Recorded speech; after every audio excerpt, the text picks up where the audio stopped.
சினிமாவுடன் வியூவர்ஸுக்கு வணக்கம். இந்த வீடியோ ரிவ்யூல நம்ம பார்க்க இருக்கிற திரைப்படம் சூர்யா, த்ரிஷா, ஆர்ஜே பாலாஜி உள்ளிட்ட பலர் நடிப்பில் உருவாயிருக்கும் கருப்பு. படத்தோட டீசர் ட்ரெய்லர் பார்த்தப்பவே இது ஒரு ஃபேண்டசி ஆக்ஷன் த்ரில்லர் அப்படிங்கிறது தெரிய வந்தது. முக்கியமாக சூர்யா அவர்கள் கருப்பு சாமியாக நடிச்சிருக்கார் அப்படிங்கிறதும் நமக்கு ஹிண்ட் பண்ணப்பட்ட விஷயம். இந்த காட் மோட் படம் எப்படி இருந்தது, ஆக்ஷன் த்ரில்லர் காட்சிகள் தாண்டி படம் பேசுகிற விஷயங்கள் என்ன, படத்தில் இருக்கிற பிற ப்ளஸ் மைனஸ் எல்லாம் என்ன, இதெல்லாமே இந்த வீடியோவில் பார்க்கலாம். வாங்க வீடியோக்குள்ளே போகலாம்.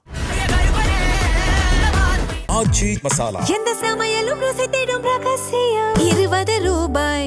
படத்தோட பிளாட் லைன் என்ன அப்படின்னா, 7 கிணறு அப்படிங்கிற ஏரியாவில் இயங்குற கோர்ட், அங்கே பேபி கண்ணன் ஒருத்தர் கட்ட பஞ்சாயத்து மாதிரி வக்கீல் தொழிலை பண்ணிட்டு இருக்காரு. அவரோட கரப்ஷனில் இயங்குற அந்த கோர்ட்டை சீர்படுத்த கொஞ்சம் இன்னும் மாற்றி அமைக்க, சட்டப்படி இயங்க கருப்புசாமியை இறங்கி வந்து முயற்சிகள் எடுத்தா என்ன நடக்கும் அப்படிங்கிறது தான் இந்த கருப்பு படத்தோட ஒன்லைன். படத்தில் நடிகர்களோட பங்களிப்புலாம் எப்படி இருந்துச்சு அப்படிங்கிறத பார்த்துடலாம். கருப்பணசாமி என்கிற சரவணனாக சூர்யா நல்ல ஒரு எலிவேஷனை இந்த கேரக்டருக்கு கொடுத்துருக்காரு.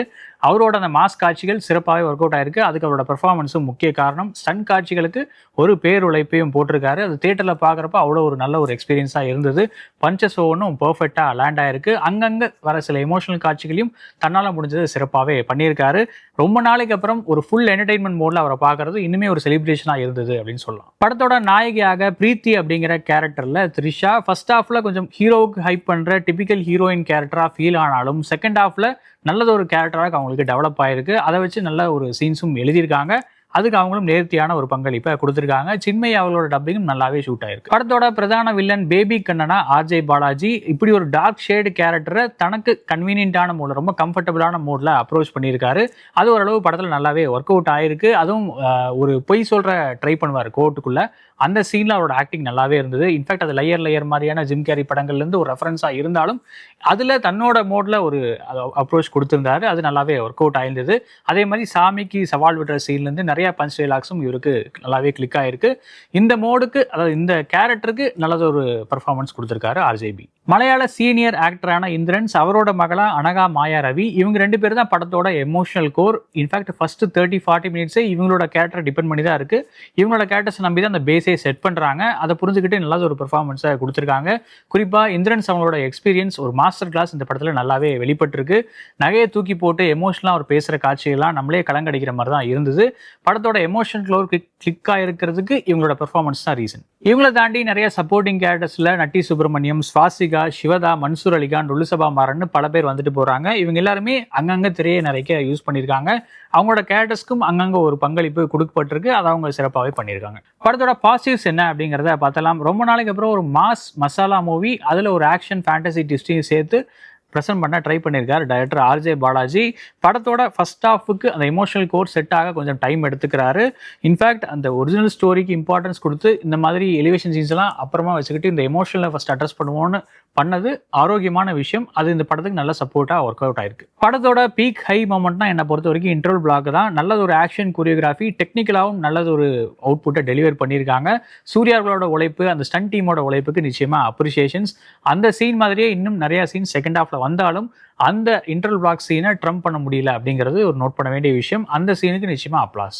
அந்த சீன் மட்டும் இல்லை, நிறைய மாஸ் சீன்ஸ் ஒர்க் அவுட் ஆனதுக்கு ரீசன் கம்போசர் சாய் அப்படிங்கிறது தான். நல்ல ஒரு ஒர்க்கை கொடுத்துருக்காரு. பாடல்கள் வெறப்பா அந்த பாட்டாக இருக்கட்டும், பேக்ரவுண்ட் ஸ்கோராக இருக்கட்டும், எல்லாமே நல்லா கிளிக் ஆயிருக்கு. இன்ஃபேக்ட் கருப்பா கூடவா பாட்டை யூஸ் பண்ண விதம், அந்த படத்தோட அந்த பாட்டில் வர விஷுவல்ஸ், இதெல்லாமே பயங்கரமான ஒரு மாஸ் பூஸ் பம்ஸ் மட்டும் கொடுத்துருக்கு அப்படின்னு சொல்லலாம்.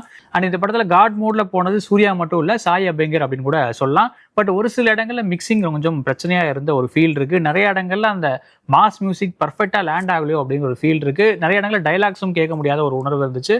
பாட்டோட லிரிக்ஸும் சரியாக கன்வே ஆகலை. ஒருவேளை இது மிக்சிங்கில் இருக்கிற பிரச்சனையா இல்லை நான் பார்த்த தேட்டரில் இருக்கிற பிரச்சனையா அப்படிங்கிறது தெரியல.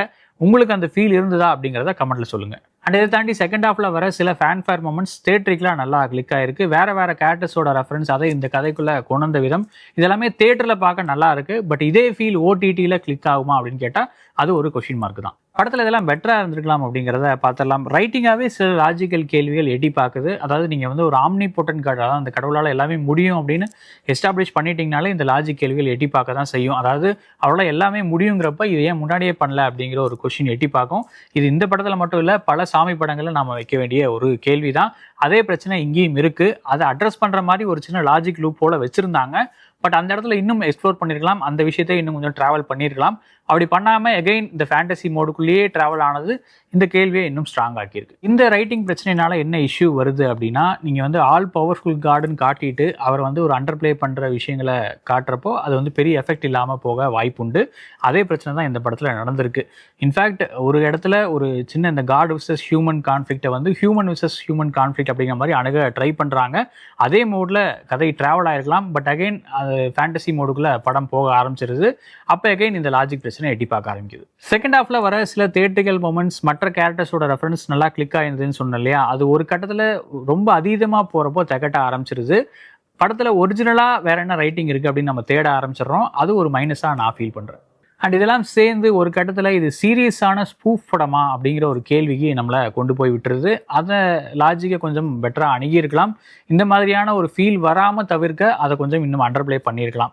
அண்ட் இதெல்லாம் தாண்டி இன்னொரு லாஜிக்கல் கேள்வி என்னன்னா, அப்படி ஒரு கோட் இருக்கு, இவ்வளோ பலவீனமாக மோசமாக இருக்கு அப்படிங்கிறப்போ அந்த கோட்டை சரி பண்ண வேற யாருமே முயற்சிகள் எடுக்கலையா? அண்ட் அந்த கோர்ட்டில் ஒரே ஒரு ஜட்ஜ் தான் இருப்பாரா? இந்த மாதிரி இன்னும் சில லாஜிக்கல் கேள்விகள் நமக்கு வந்துகிட்டே இருக்கு. படத்தோட ஓவரால் வேர்டிக்ட் என்ன அப்படின்னா, அந்த தியேட்ரிக்கல் மூமெண்ட்ஸுக்காக, அந்த ஃபேன்ஃபேர் செலிப்ரேஷனுக்காக அண்ட் நீதித்துறை மேலே நம்பிக்கை வைங்க அப்படின்னு சொல்லப்படுற அந்த மெசேஜுக்காக நிச்சயமாக இது ஒரு எபோவ் ஆவரேஜ் வாட்ச் அப்படிங்கிற மாதிரி நான் ரேட் பண்ணுவேன். ஒருவேளை இந்த படத்தை நீங்கள் பார்த்துருந்தீங்க அப்படின்னா உங்களோட வியூ என்ன அப்படிங்கிறத கமெண்ட்ல சொல்லுங்க. வேற ஒரு ரிவ்யூல உங்களை மீட் பண்றேன். நன்றி, வணக்கம். ஆச்சி மசாலா. எந்த சமையலும் ருசி தேடும் ரகசியம். 20 ரூபாய்.